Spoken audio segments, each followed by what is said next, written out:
Welcome to the 7th South-South Forum for Sustainability. This section will be the second lecture of a whole series of lectures. And we are very happy to co-organize this section with the Acronym Institute for Disarmament Diplomacy. And our honorable speaker will be Rebecca Johnson. And Rebecca is a feminist peace activist, 1980s Greenham peace camper, justice campaigner opposing war and violence through Women in Black and Million Women Rights, founding co-chair of the International Campaign to Abolish Nuclear Weapons, ICAN, 2017 Nobel Peace Prize Laureate, Green Security Spokesman UK and Acronym Institute Director.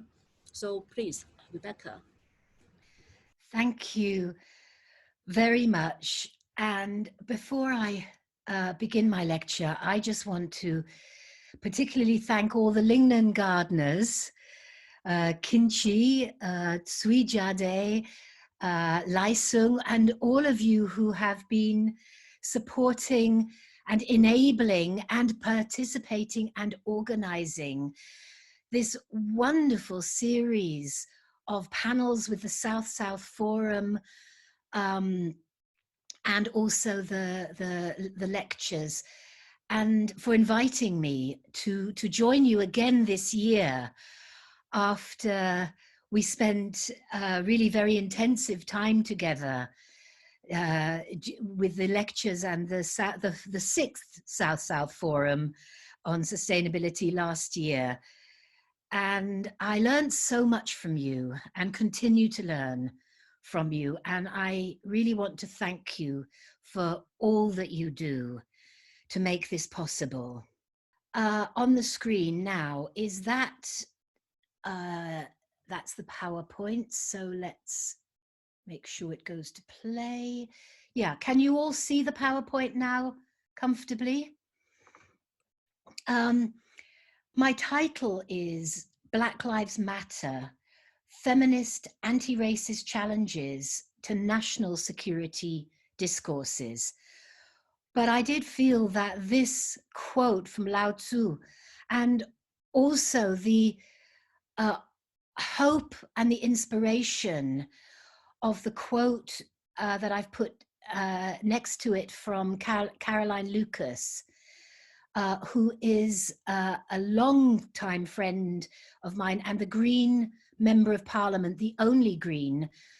She is a Member of Parliament for Brighton Pavilion, which is just a couple of miles from where I now live.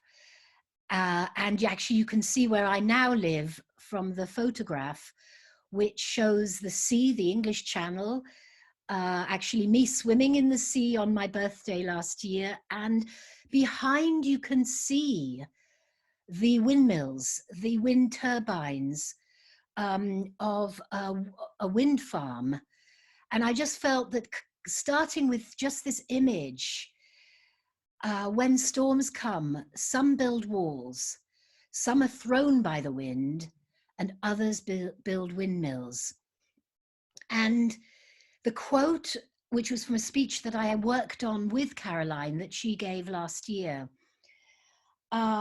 calls on us to identify the ways in which we can be windmill builders and inspire others to do the same. And to me, that is very much why I chose to do this lecture, and also in this way. The slide next, I think, doesn't really need any explanation because it is what we are thinking about. But unfortunately, it isn't what those who develop and take forward, if you like, the national security policies that are based on national security discourses within their countries. All too often, they do not think about those who will suffer from those. And that's really why I've connected this because patriarchal discourses and policies on peace and security are generally framed nationally in terms of power, power projection, wars, and weapons capabilities. I use the word framed because this is what they are thinking in terms of with these policies. It is not what they talk about when they take forward these policies. They often, for example, talk about protecting women and children, for example, or they talk about defending the country.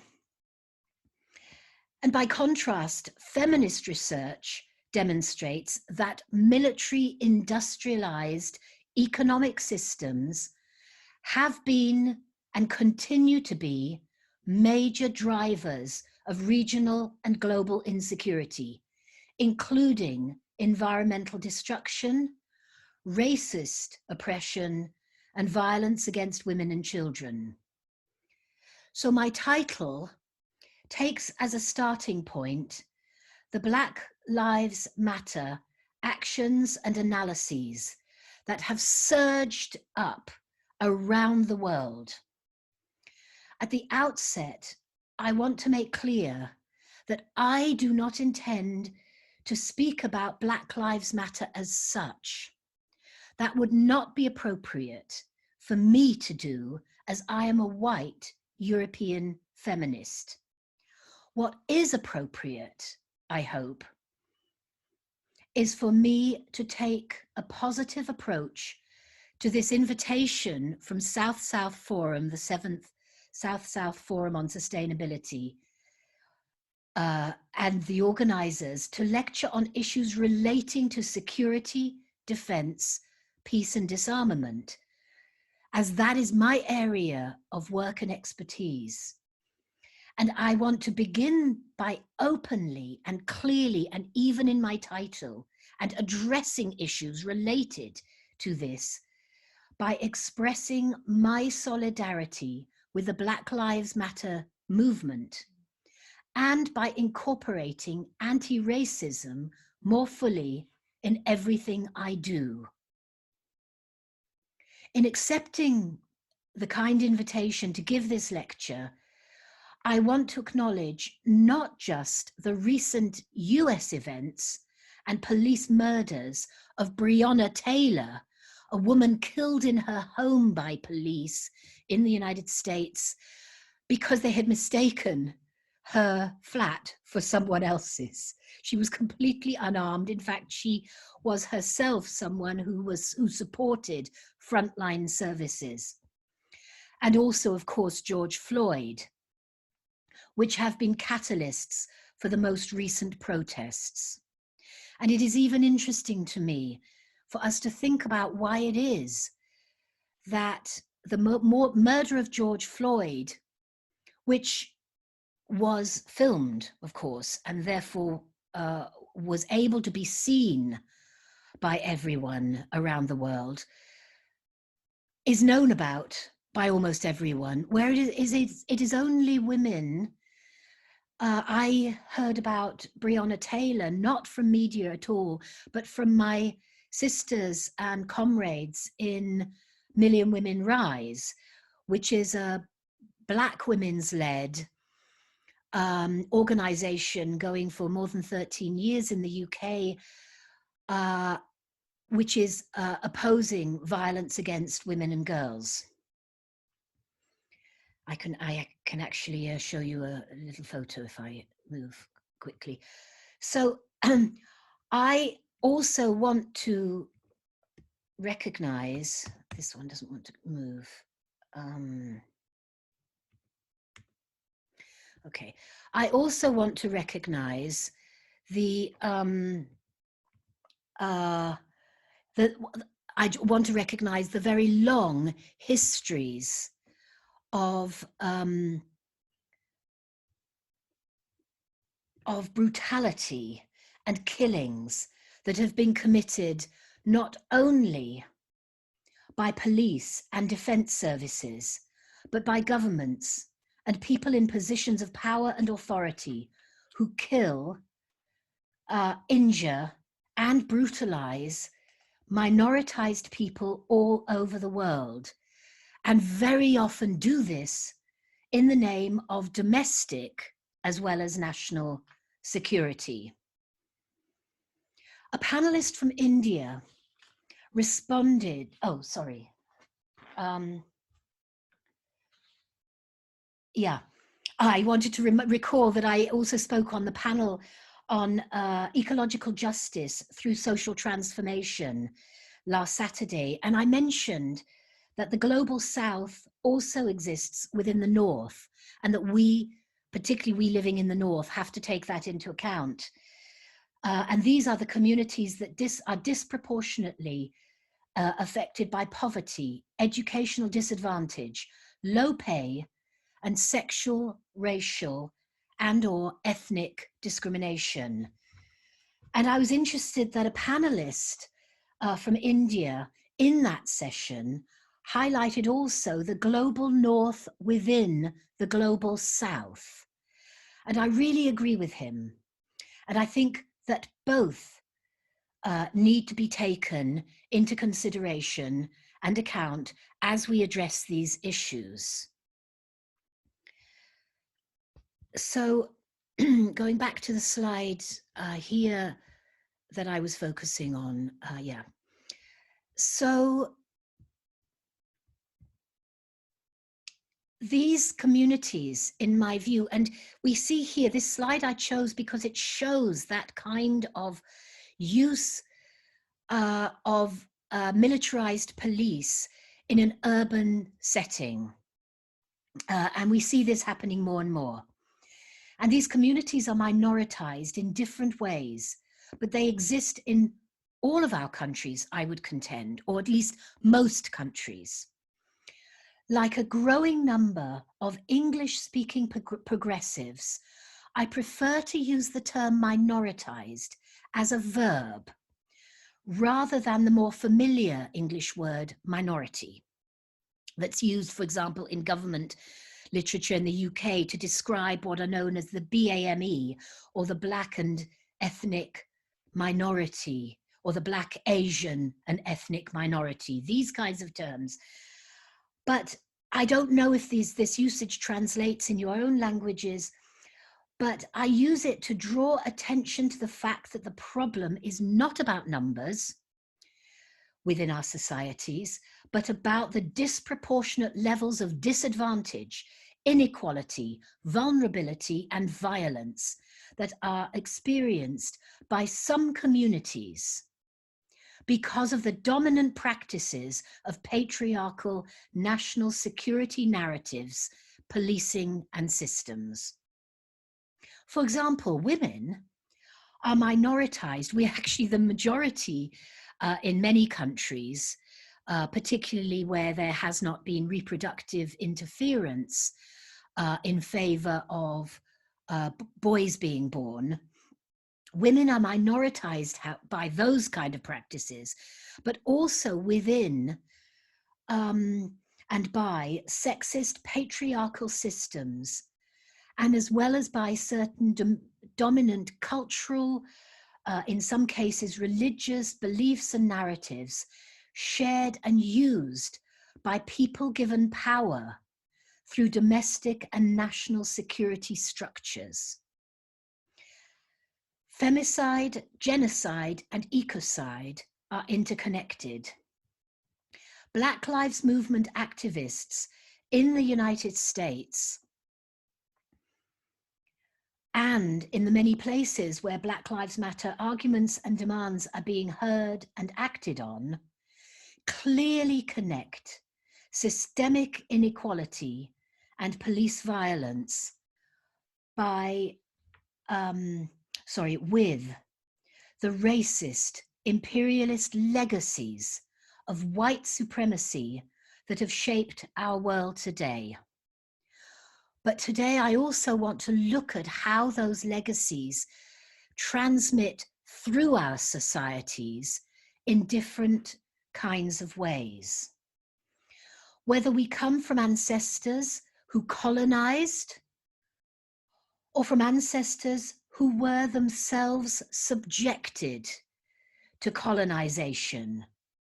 We all now live with national defense and security structures and policies that are shaped to varying degrees by, and this slide shows 5 points, and I'm sure that you have your own ideas to take away, to add to these, and that's what I hope we're going to be, one of the things that I hope we're going to be discussing. But the 5 that I've put there are nation states, which may or may not correspond with cultural, linguistic, or geographic borders of the indigenous peoples, or even of the peoples at the time when imperialism colonized certain countries. We see this in how borders were almost arbitrarily drawn in Africa and Asia by colonizers of principally from different European colonizers, and of course Latin America too. Nationalist and national identity narratives is the second point I've raised here. These are the ones that identify others. I put this in inverted comments, but you see this in the words, the Japanese word gaijin, for example. I know that because of knowing Japanese. I suspect that in many different ways, some cultures refer to outsiders or foreigners in their national security narratives, while there are also cultures that actually refer to friends. So it's these national and national identity narratives, and they identify others as problems and threats, or rather it is those narratives that do that identifying of others as problems and threats, because not all countries do that, not all nations, not all peoples, but my country, UK, certainly seems to do that. And we see it all the time, and most recently with Brexit. My third point is on the military industrial extractivism and exploitation in pursuit of growth-based capitalist and statist ideologies. Now, what I mean by extractivism here is really the exploitation of resources, but it's a particular form. This term has been used very much by climate analysts and activists. The taking from the ground, the taking from the earth in unsustainable ways that we have seen through capitalism and military and industrial buildups. My fourth point here is also related: the production, trade, and use of many kinds of inhumane weapons. And I've used that word deliberately because it is both a technical term used in law, increasingly in relation to the international humanitarian law, and the way that that has been used to ban certain kinds of weapon systems and to change the narrative, to change the legal value attached to those weapon systems and stigmatize weapons as inhumane.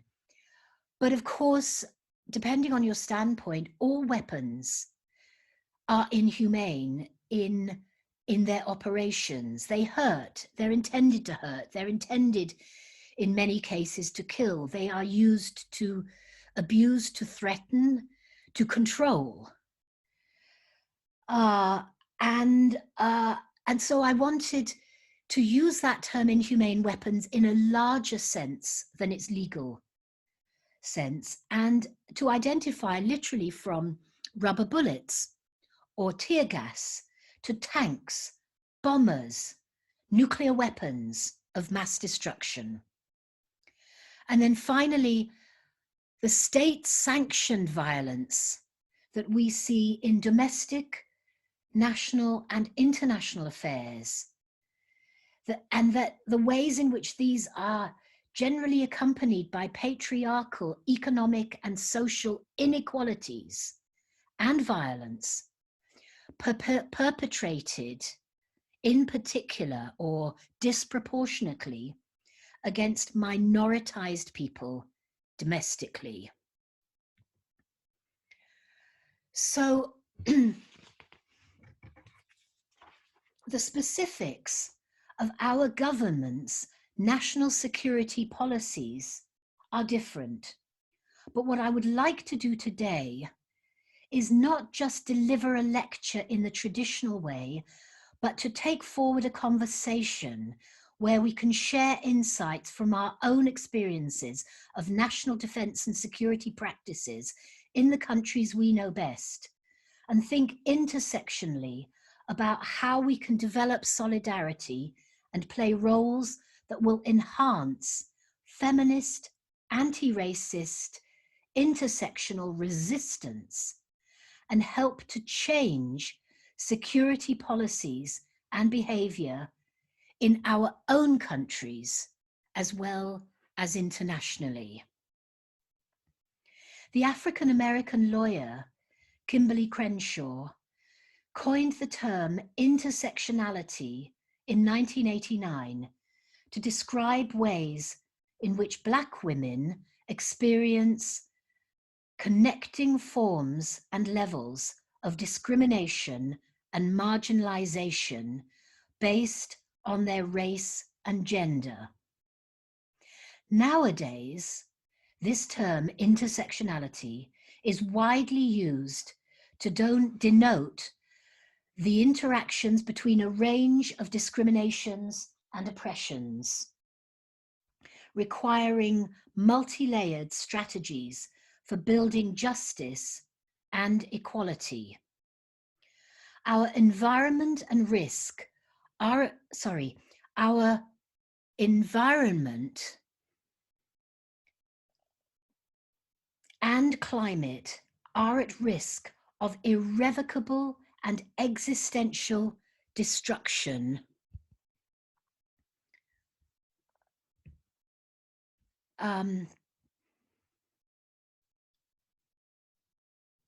Sorry, I'm trying to, this is my first time to actually try using share screen when I'm giving a lecture myself. But what I wanted to say was our environment and climate are at risk of irreversible and existential destruction. And as you saw from an earlier slide, there are over 13,000 nuclear weapons in the hands of just 9 national leaders. And some of these leaders treat nuclear weapons and they treat nuclear threats almost as a virility test. And I'm sure you can think of some that you know. So how are we doing here? I still want to play this one, get it larger. So living with patriarchal legacies of rapacious colonialism and extended of rapacious colonialism, of racism, of military industrial systems of genocide, exploitation and war, the whole world now faces interconnected annihilation level threats to our very survival. And these threats include climate destruction with sea level rises, extreme weather and climate chaos.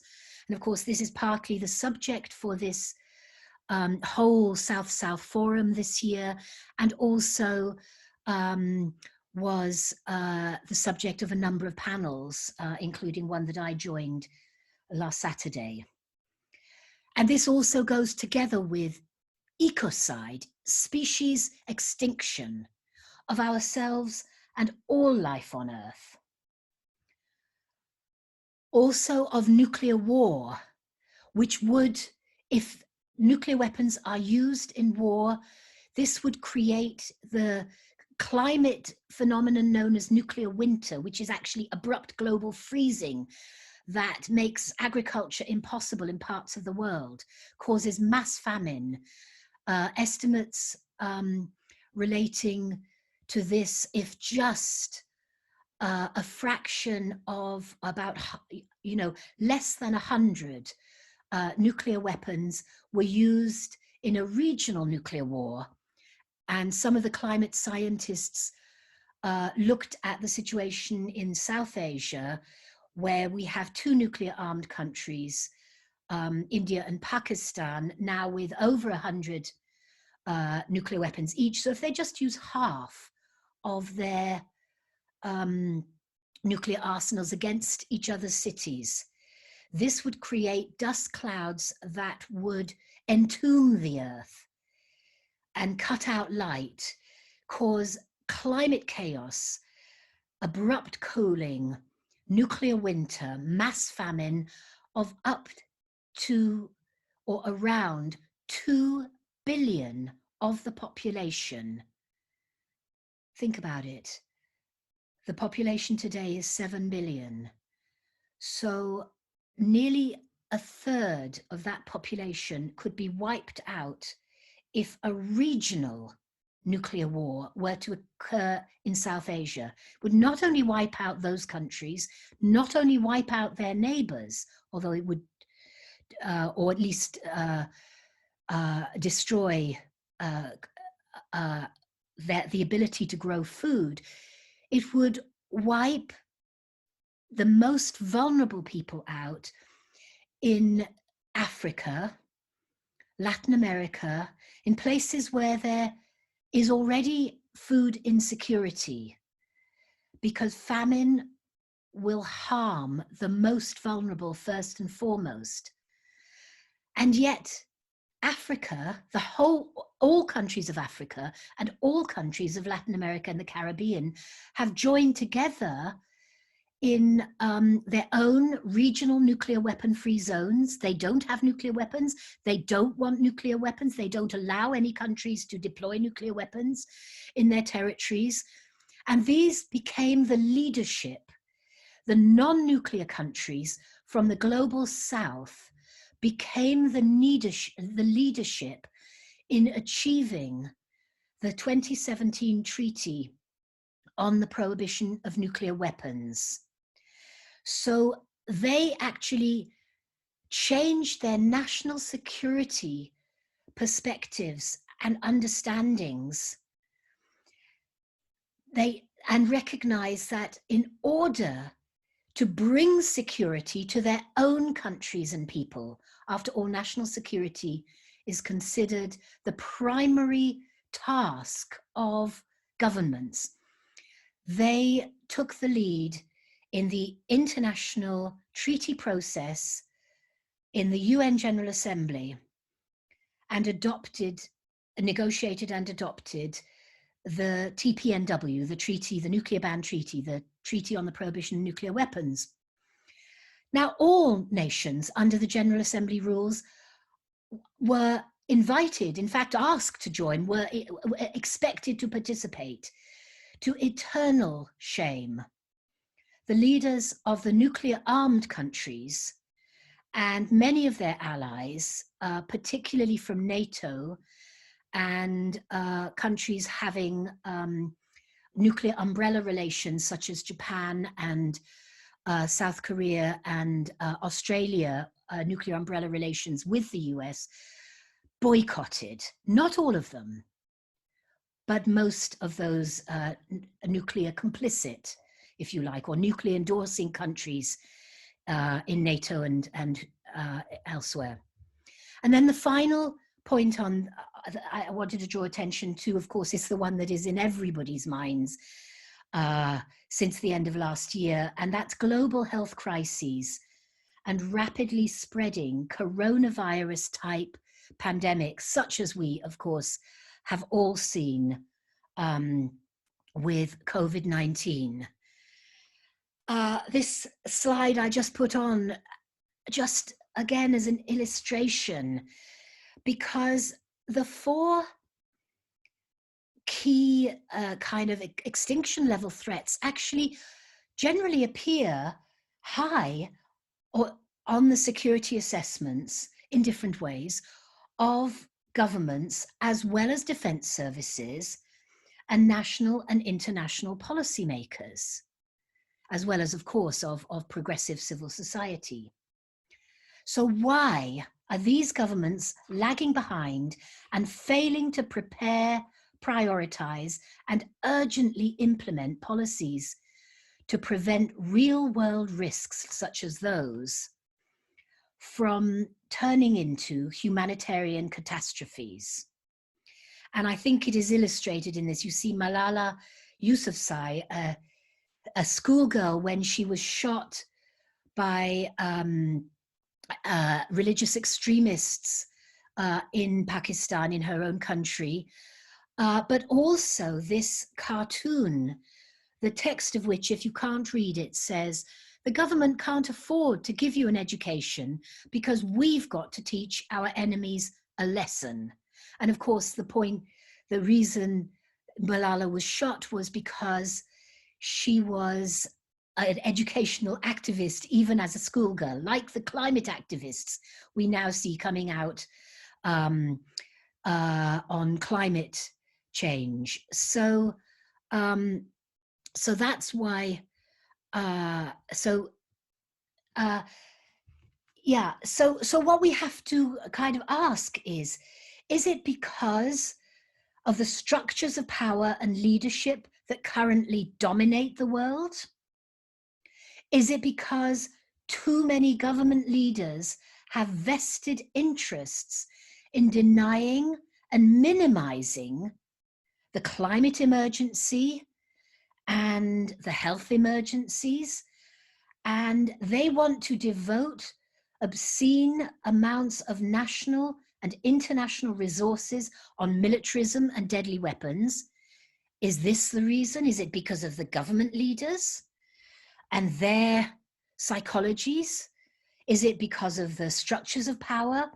Is it because of leaders that equate this kind of national security rhetoric and framing with their own political and also economic ambitions and national military industrial freedom of action, regardless of the rights, security, survival, and well-being of others, particularly women, other nations, and minoritized communities within their national borders?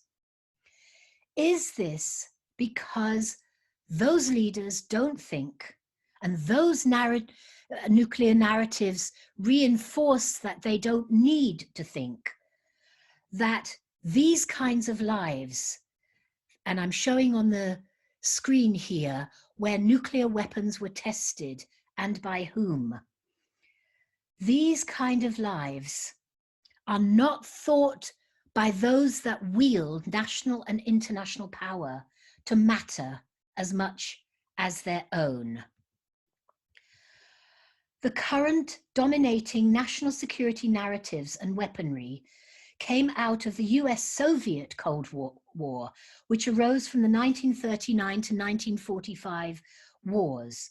And these wars were developed from the wreckage of previous wars, and they track back to centuries of leaders that took their countries into wars, expanded into other lands, subjugated, enslaved, colonized, and impoverished the peoples they encountered as they plundered their resources, the natural resources in particular. So to give an example related to this slide,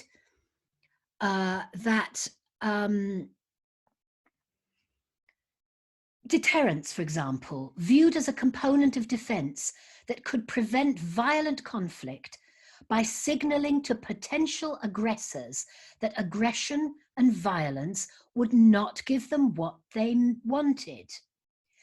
Now, deterrence strategies and tactics have been successfully employed for millennia by states and by people, including women, who have wished to avoid the costs and consequences of aggression against them and violent conflict, rather than give in and rather than be hurt worse. And by give in, I actually view fighting, as opposed to using these other diplomatic, political kinds of tools for deterrence, is a form of giving in to the bullies who want to fight, who live on war fighting, if you like. And starting in the US, the general concept of deterrence was in the 1950s deliberately reframed as a defense strategy based on possessing, deploying, and threatening to use nuclear weapons. US and other military, industrial, bureaucratic, and academic, I call them the Beamer establishments, likewise co-opted and mobilized the English language word realist to justify and sanitize security and defense policies based on weapons, power projection, and warfighting, including the capability to annihilate all life on Earth by using weapons and by using nuclear weapons. When militarized states such as the UK define and call their nuclear weapons the deterrent, they are harnessing PR techniques to instill false security and reinforce policies and weapons that are not sensible or realistic in the real world and do not provide deterrence, defense, or meaningful security. So what I want us to talk about is if the tools, and that includes the language, the structures and policies that we currently have, limit what we can be doing, what can be done, we have just three choices. We can do our best with what we've got. We can adapt these tools, including language, structures, and policies, to increase their effectiveness for tackling the challenges we identify. So we retain the essential architecture of our national security, but adapt so that it does a better job of dealing with things like the climate crisis and you know, COVID-19 and you know, nuclear weapons and so on. Or thirdly, we can design new tools for transformative purposes. And we have to make these choices while living in today's world with all its patriarchal weapons, mindsets, and institutions of power, oppression, and insecurity. Feminist and anti-racist activists have long pointed to the necessity to expose the power structures underlying discussions of identity and illuminate the ways in which the structures of oppression operate so that they can be more effectively addressed in all their forms. They argue, we argue, for transformation, for social transformation, economic transformation, as well as national security transformation. And solidarity, such as we are called, particularly, for example, as a white woman, I take the Black Lives Matter as a call for solidarity. Solidarity is action, not just words. And I also want to recall a wonderful, the feminist, the 2 days of feminist discussion. The issue came up from the panelists that was that solidarity is love. And I really love that way to think about it. And I say that solidarity is action, not just words, and requires that we look at the personal and political implications of who we are and where we come from, and use the resources, privileges, and power we have so that we enable rather than prevent, that we get out of the way, we stop preventing others so that we can together become more empowered, gain equal access to opportunities and resources, and be individually and mutually responsible and accountable.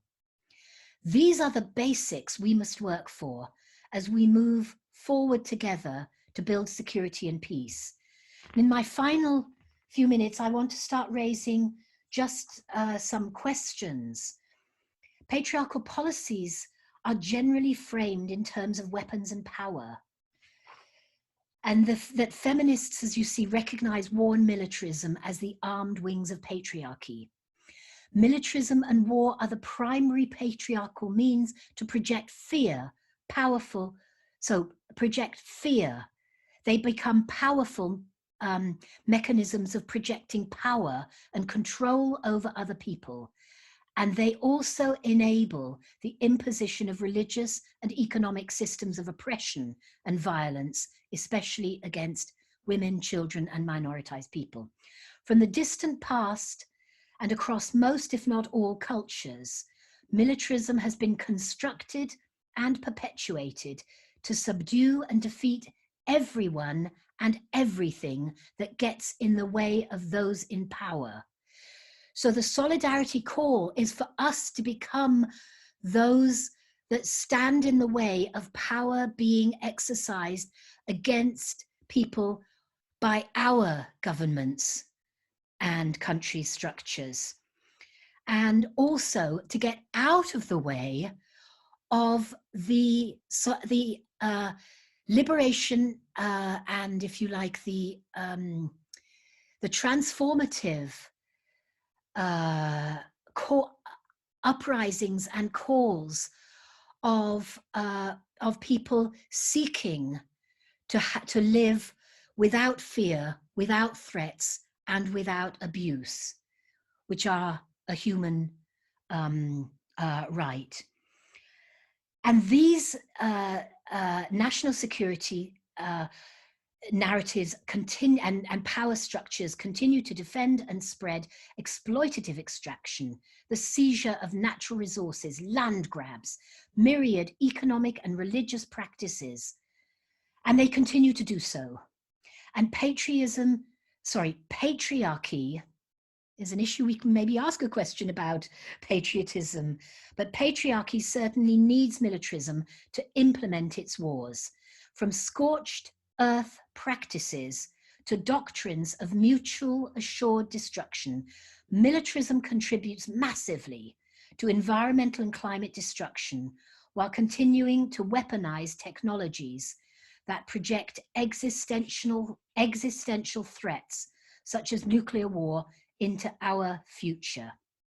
So feminist intersectional analyses expose how power, status, and resources are distributed and manipulated. We ask the question, who benefits and who bears the burdens?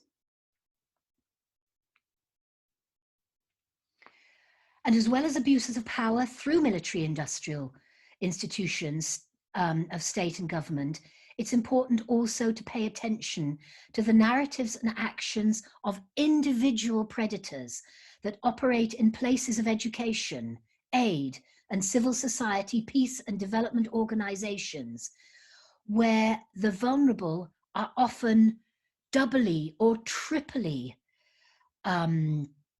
abused by being befriended and groomed while they are being abused. And these are connected. And this violence is embedded in our culture. And it makes our work more difficult, but not impossible. realize I didn't put up I wanted just to draw your attention to how the feminist humanitarian security instruments that we developed through the approaches, the feminist humanitarian security approaches, put the spotlight not on the technical, military, and political value attached to nuclear weapons, but on the security needs and interests of people who have been harmed and all that would be hurt and destroyed if the weapons continue to be produced, deployed, and used. And this was made clear in the treaty's preamble, prohibitions and provisions, as paragraph 4. And I'll read it because I realize that I failed to put this slide into the slideshow. Cognizant that the catastrophic consequences of nuclear weapons cannot be adequately addressed, transcend national borders, pose grave implications for human survival, the environment, socioeconomic development, the global economy, food security, and the health of current and future generations, and have a disproportionate impact on women and girls, including as a result of ionizing radiation. That is actually in the preamble of the Treaty on the Prohibition of Nuclear Weapons, adopted by 122 countries of the UN General Assembly. It has now been signed by, I think it is 81 countries, and it has been ratified by 39, possibly even 40 now. I think there was one very recent ratification. It is only 10 or 11 states away from entering into force with that preamble and a clear set of prohibitions, provisions, obligations to prevent the use of nuclear weapons and convince the nuclear armed countries of the ways that they have to change their policies in order to eliminate their nuclear weapon systems. And as noted by Setsuko Thurlow, who survived the atomic bombing of Hiroshima when she was 13 years old, this treaty means that, and I shall quote from her, "No longer shall their abstract theories mask the genocidal reality of their practices." Well, we know these histories. So what are we going to do? Here come my questions. First, what does security mean to you?